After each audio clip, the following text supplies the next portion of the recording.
To be poor is hard, but to be a poor race in a land enriched with resources is the very bottom of hardship, and life becomes a thorny path to those whom poverty oppresses.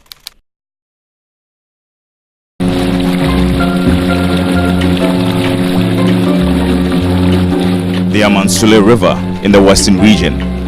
Wondering why I'm wading through this river? Where I'm going to? Or perhaps what is even beyond this point? This district is among 21 other districts here in the Western region. And beyond this point is Miegyina, a community, small community which is estranged from other major townships. Let's get to find out some shocking revelations and intriguing revelations and the way of life, what sits with them in terms of resources, and how life actually is beyond this point.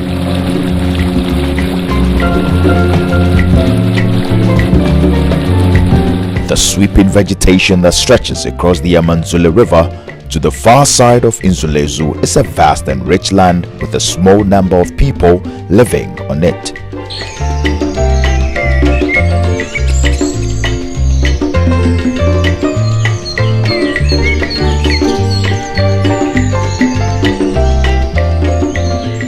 Miegyina is a small community in the Jomoro constituency of the Western region. Life here can best be described as primitive.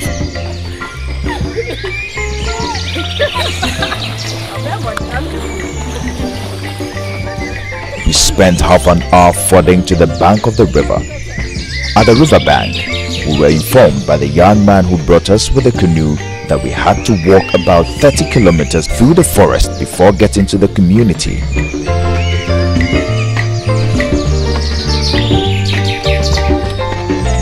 We began to walk while carrying our luggage.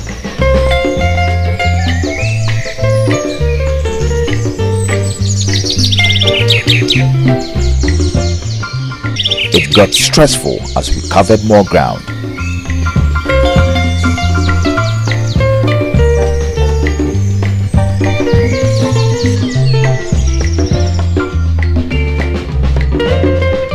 We eventually arrived in the community.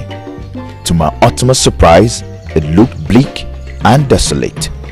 There wasn't much happening,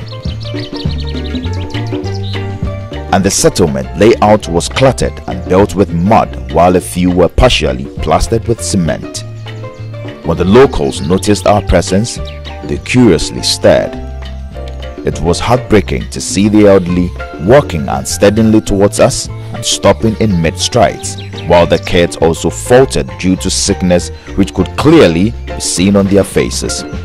This prompted me to walk through the community to understand what significantly defined life in Miegyina.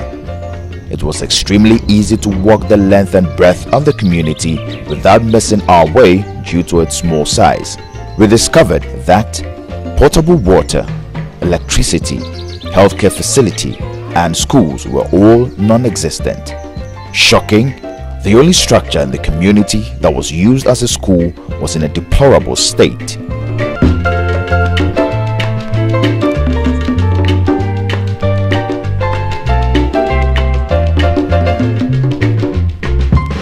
You could clearly tell that teaching and learning haven't been done for years in that space.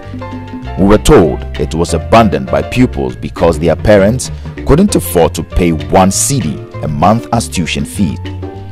I was interested to know who was responsible for teaching the kids in the community. I eventually met with the teacher, Nicholas. Nicholas is a missionary who visited Miegyina and was appalled by the level of illiteracy in the community. He took it upon himself to do something about the situation. This is the class, it is 2. I have to divide them into 2. Some are the other class and some are the other class, so that because if I want to keep them, the room is too small for them, so I have to separate them. So I taught for 2 years, and then the parents couldn't afford just 1 cedi for a child. They couldn't afford. For about 1.5 years, they couldn't, so I have to just give up. Having learned that the Director of Education has promised to post a teacher to the community, I took a chance to visit the home that had been prepared for him by members of the community. The abject poverty in the community drove the teacher away without any explanation to elders of the town.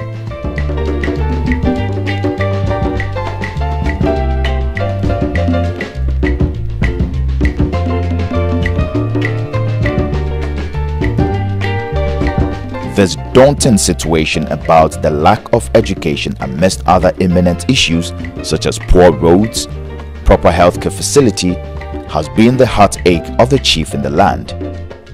The chief expressed worry about the perilous state of the community. A house stand no more a funny sukuko near Carquine, Lati Abbey, ye be crack. Abaya Basina or Bahaba to Aba or to Abaya, the FFL Mukwanano, only a beam. Until say, ye near Brepa say, is your moi. I'll be boy na you could answer to pom. Saying, for your cool be crumwa, that is in Swamp Benumpo Island. I am a school corner. Of free I could be in. Consume and son of Marcus School. There are two impens in Miegyina. Out of sheer curiosity, I tried accessing the second alternative. I found to my dismay that locals had to wade 4 miles through water and on ground to reach the next available town, being. Due to this obvious risk, the chief has reached a consensus with parents to only send children above 6 years to school. At the time of our visit, the water had receded. Something else struck me about the town. Some buildings had been pulled down. The youth organizer in the community explained the exodus of people from the town because of the stifling economic conditions. These structures are pulled down by occupants to signify that they are never returning to Miegyina. These people are part of the Ghanaian voters. They vote to elect leaders to lift them out of their abject poverty. But this hope is quickly becoming a dream each passing day. And it is sad to know that the eyes and ears of the authorities have been closed to the plight and cries of these people in Miegyina community. This is the life beyond the greens. Shocking revelations, disheartening and heartbreaking. Joshua Nana Kwame Ayira, GH1 News.